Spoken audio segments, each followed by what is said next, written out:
Hello friends, your academic services private limited में आपका स्वागत है।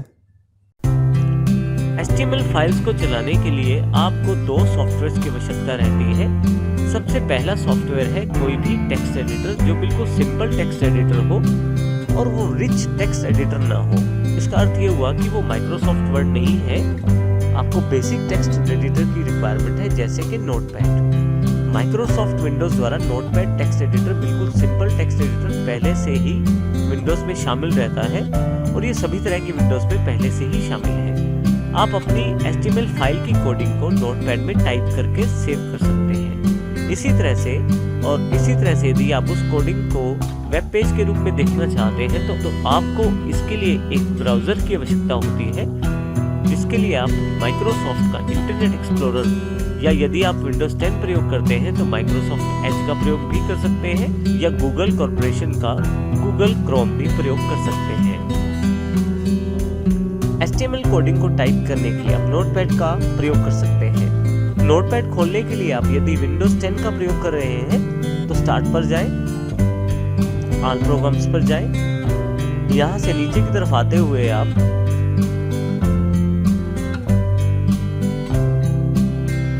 विंडोज एक्सेसरीज को क्लिक करें और यहाँ पे आपके पास नोटपैड ऐप अवेलेबल हो जाएगा।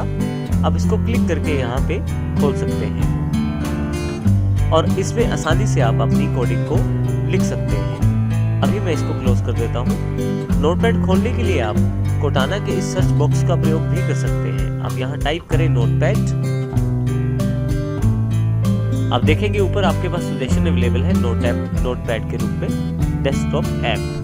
आप इसे क्लिक करके यहाँ पे खोल लें और यहाँ पे आप अपनी कोडिंग को टाइप कर सकते हैं।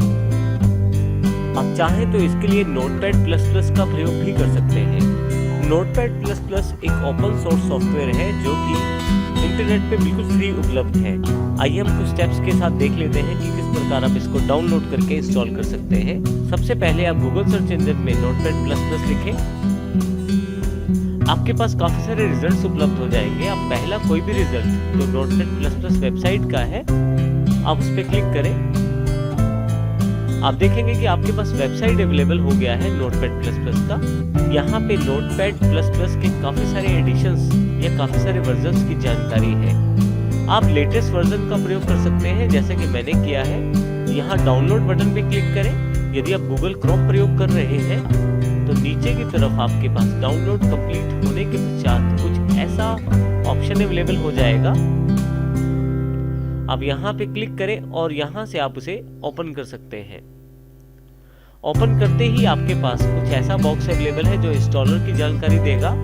अब आप नोटपैड++ को आसानी से यहाँ से इंस्टॉल कर सकते हैं। इंस्टॉल की जाने वाली भाषा को सिलेक्ट करें। डिफॉल्ट यहाँ इंग्लिश रहती है। मैं यहाँ ओके कर देता हूँ। उसके पश्चात आप कुछ आसान स्टेप्स को फॉलो करते हुए आसानी से नोटपैड++ को इंस्टॉल कर सकते हैं, जैसे नेक्स्ट यहाँ से। उसके पश्चात एग्रीमेंट को एग्री करें, फिर नेक्स्ट और नेक्स्ट करते हुए इंस्टॉल कर लें। तो फाइनली आपके पास यहाँ पे नोटपैड++ इंस्टॉल हो जाएगा। आप यहाँ से इसे फिनिश भी कर सकते हैं। अब यदि आप अपनी कोडिंग को नोटपैड++ में लिखना चाहते हैं तो उसके लिए आप स्टार्ट पे क्लिक करें और ऑल प्रोग्राम्स पर जाकर आप यहाँ नीचे की तरफ एंड सेक्शन में नोटपैड++ को क्लिक करें और इस नोटपैड++ के आइकन को क्लिक करते हुए नोटपैड को खोल सकते हैं। नोटपैड++ कुछ एडवांस फीचर्स से लैस है, इसलिए मैं इसका प्रयोग करता हूँ। आप चाहें तो किसी भी बेसिक टेक्स्ट एडिटर में आप अपनी कोडिंग को कर सकते हैं। तो आइए अब हम देखते हैं कि किस प्रकार पहले बने हुए प्रोग्राम को मैं नोटपैड++ में खोल के देख सकता हूँ। यहाँ पे HTML प्रोग्राम्स के नाम से एक फोल्डर है। मैं यहाँ डबल क्लिक कर देता हूँ। यहाँ यदि आप देखें तो first.html के नाम से मेरे पास पहले से एक फाइल अवेलेबल है। मैं राइट क्लिक करता हूँ इस पे। यदि आपके पास नोटपैड++ इंस्टॉल है तो एडिट विद नोटपैड++ के साथ आप इसे खोल सकते हैं। आप देखेंगे फाइल मेरे पास यहाँ अवेलेबल हो गई है। मैं यहाँ इसको मिनिमाइज कर देता हूँ। इसको यहाँ से मैं हल्का सा इसका साइज छोटा करके साइड विंडो में से लगा देता हूँ। दूसरा सॉफ्टवेयर जो मुझे चाहिए अपने प्रोग्राम्स का रिजल्ट देखने के लिए वो है मेरे पास कोई ब्राउजर। मेरे सिस्टम में यहाँ पे काफी सारे ब्राउजर्स इंस्टॉल हैं, जैसे कि माइक्रोसॉफ्ट एज भी यहाँ पे है और गूगल क्रोम भी मेरे पास इंस्टॉल्ड है। आप इनको खोलने के लिए स्टार्ट पे ऑल एप्स पे जाकर माइक्रोसॉफ्ट एज पे क्लिक कर सकते हैं यहाँ से एम सेक्शन के अंतर्गत। यदि आप गूगल क्रोम का प्रयोग करना चाहते हैं तो स्टार्ट पर जाएं, ऑल एप्स पर जाकर जी सेक्शन पर जाकर आप यहाँ से गूगल क्रोम भी खोल सकते हैं। तो इस प्रकार मैं किसी भी ब्राउजर का प्रयोग कर सकता हूँ HTML कोडिंग को फाइल या वेब पेज के रूप में देखने के लिए। आइए देखते हैं किस प्रकार हम अपने वेब पेज या अपनी HTML फाइल को खोल सकते हैं। HTML प्रोग्राम्स पर आए, आप देखेंगे कि यहाँ पे first.html के नाम से एक फाइल पहले से अवेलेबल है। यदि मैं इस फाइल का कोडिंग देखना चाहता हूँ तो राइट क्लिक करके मैं एडिट विद नोटपैड++ के साथ इसे खोल सकता हूँ।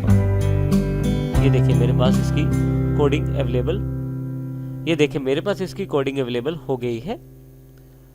इसको मैं क्लोज कर देता हूँ। यदि वेब पेज के रूप में इस फाइल को मैं देखना चाहता हूँ तो मैं इसको डबल क्लिक कर देता हूँ, क्योंकि डिफॉल्ट रूप में, और यदि इसको वेब पेज के रूप में इसको मैं देखना चाहता हूं तो मैं इस पे डबल क्लिक कर दूंगा। आप देखेंगे कि यहाँ पे मेरे पास Windows 10 में माइक्रोसॉफ्ट एज के साथ बाइंड है ये फाइल।